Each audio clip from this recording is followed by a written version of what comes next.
Welcome back to Rooted in Impact, a United Way Coastal and Western Connecticut podcast. I'm your host, Ashley Gaudiano.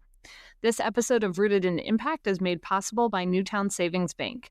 As a mutual savings bank serving Connecticut communities for over a century and a half, Newtown Savings Bank is dedicated to helping individuals, families, and local businesses grow and thrive.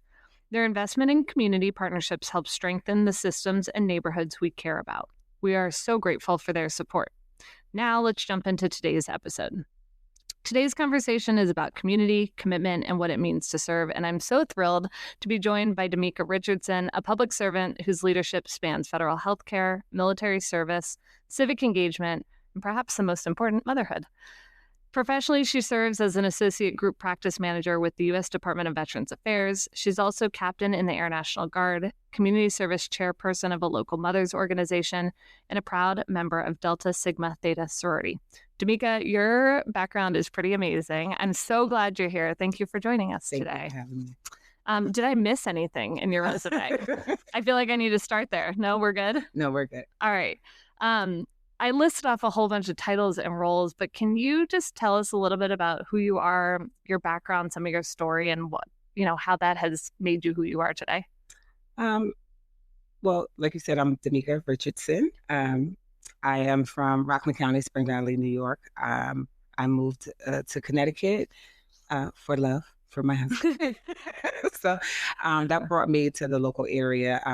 But I am a proud military member. I'm a captain in the Air National Guard, a proud mom to my beautiful daughter. And I'm all about public service to the community. And that's the background. But my family has taught me about life, love, and giving, and being a productive part of society. And I want to teach that to my daughter. Yeah. Was there a moment growing up in what you explained as a very large family? Was there a moment when you really realized that service was central to who you are and what you wanted to do with your life? Yeah, I will say just watching my family in Rockland. My grandmother, her house was like the house. You could come there if you needed a place to stay, if you needed food. Even when I went away to college, she had furniture, she had dishes. I didn't need to get anything because she had everything, and that was just, who she was. She was at central location, but she took care of everybody, and she showed that to everybody. Her family was like her sisters, her brothers. Are all of service, whether it be the church, the community, or family. So I learned that from my family to whom much is given, much is expected. So we live up to that. What a wonderful matriarch to have leading. What was, right, if you think back, what was really the first thing you did that you feel like was service to your community in a way that was you, right? Maybe not defined by your grandmother or your mother, but what was your first entry point? I will say it was my first job, but I felt like I was doing something big. I was only 12, and it was at the Martin Luther King Center, and it was Girl Scouts. Okay. And all I was doing was helping open up, and we did double dutch. So bringing the double dutch ropes out and stuff like that. But it was a part of that community, and all the local girls came. We did competitions, but it just felt like I was doing something for everybody else. And that's who I am. I like to take care of everybody. Sometimes too much, but... and probably depending on who you ask. Right? Yeah. So, and that probably sparked, me wanting to always be active, a part of the community, just doing something. Yeah. As a community service chairperson in your mother's organization, right, from what I imagine is hyper local, yes, to some of your work with the National Guard, which is much bigger and broader in impact.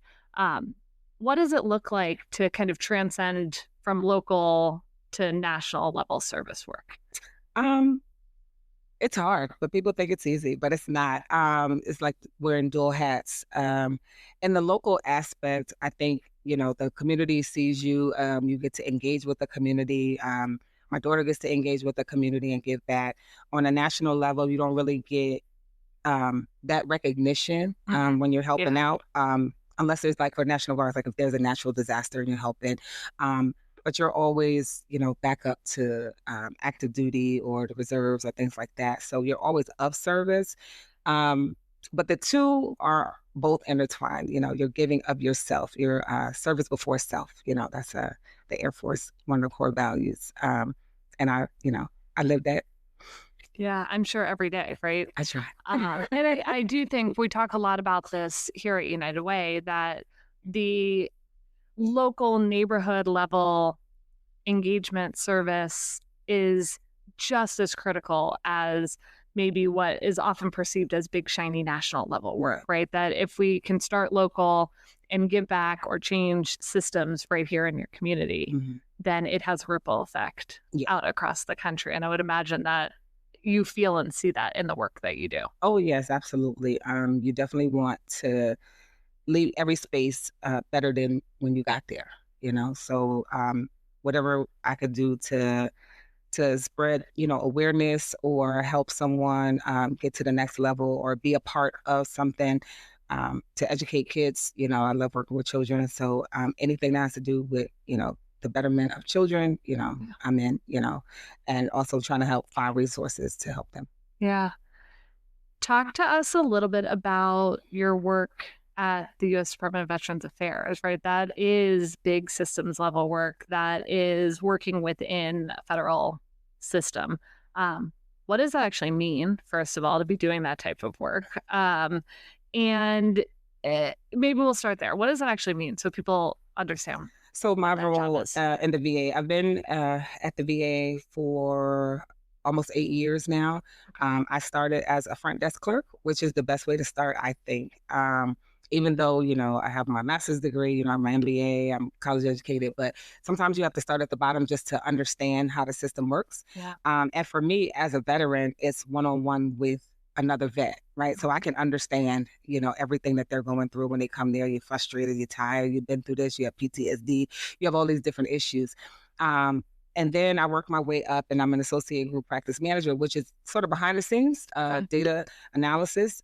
But my main job is turning numbers into people, transforming that so that the directors and, those in leadership understand that behind that number is a person. So you have to deal with it a little bit different, and also creating ways for access to care so that we can get the veteran in sooner so they can get taken care of and have their needs taken care of. Yeah, I would say we look a lot at data here, and it is that dual approach, right?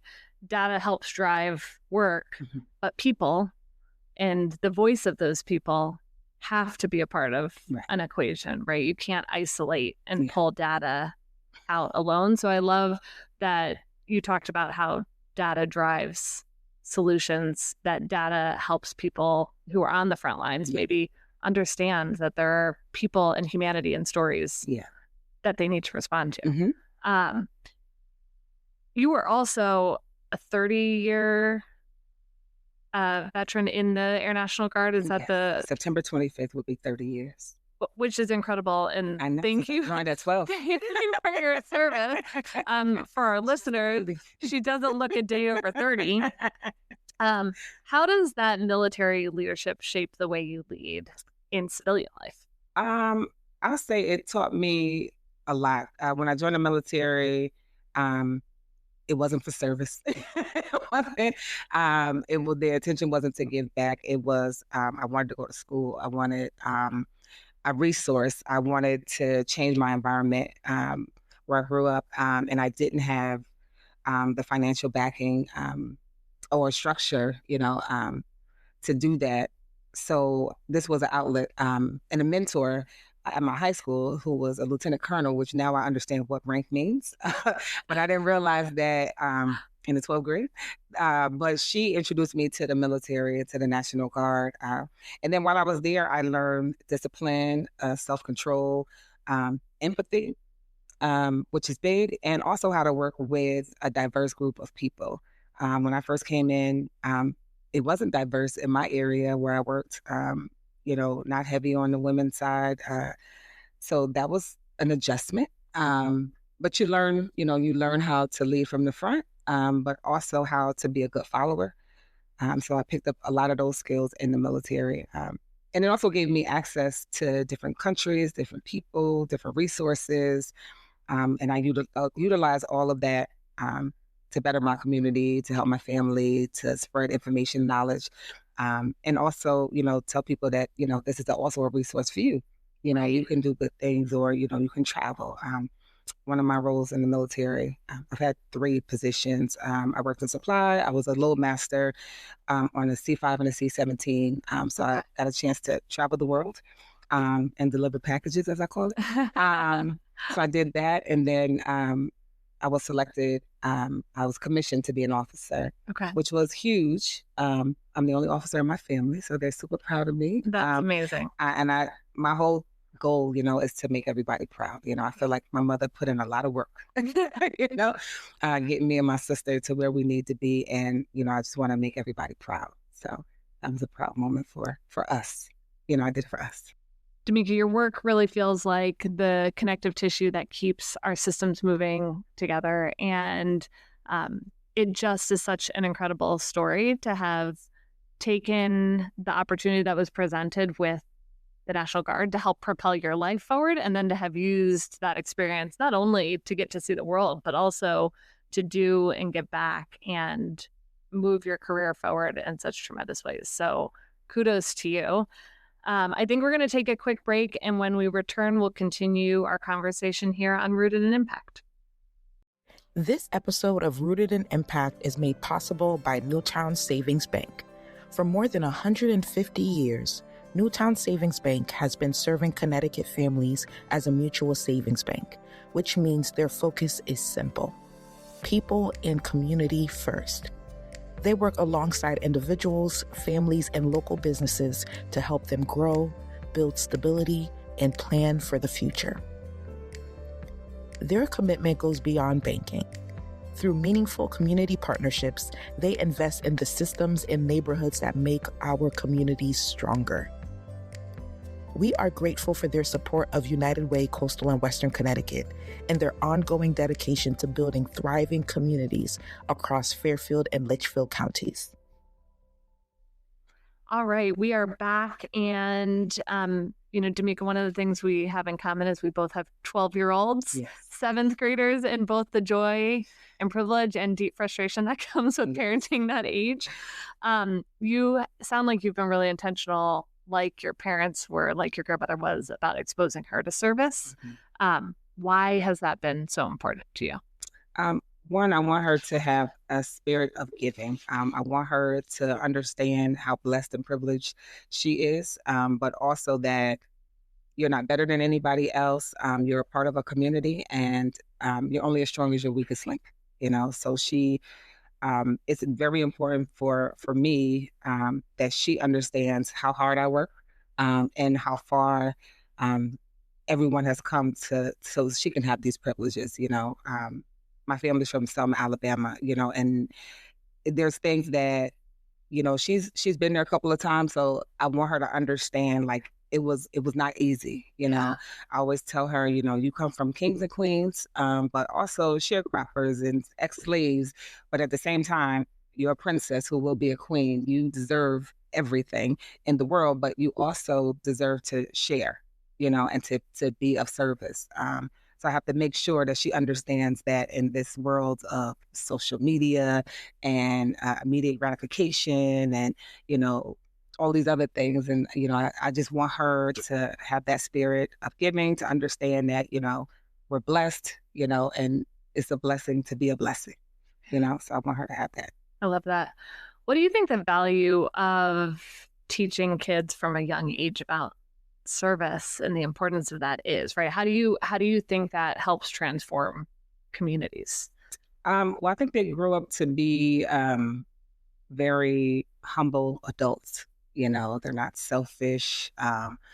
Hopefully they can work together, and create that level of empathy for one another, despite our differences.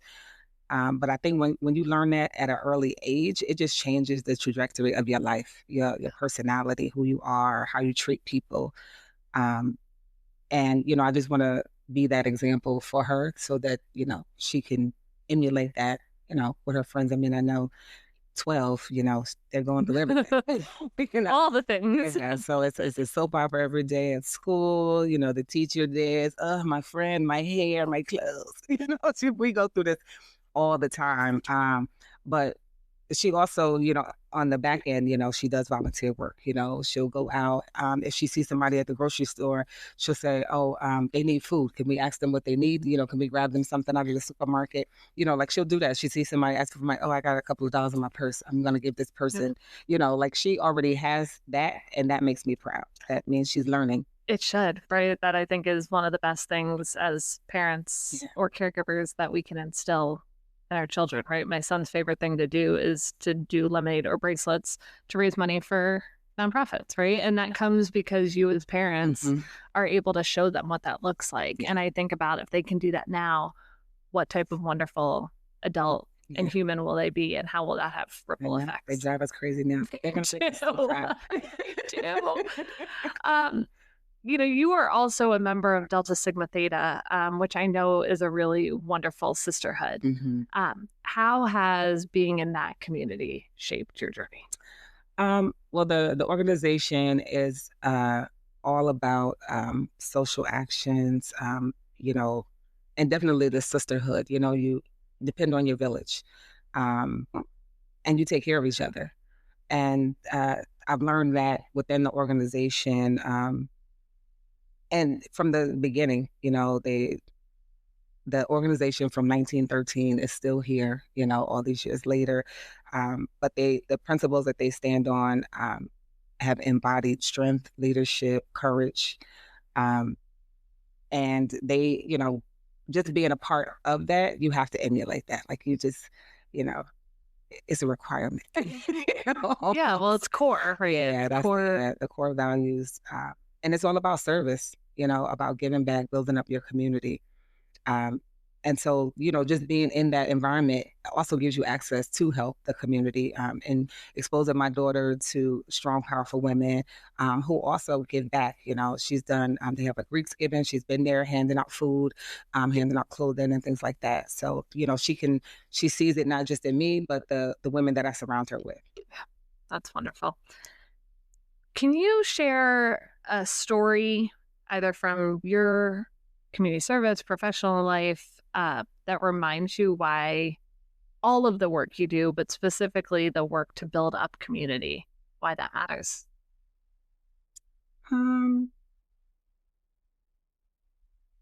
Well, recently we did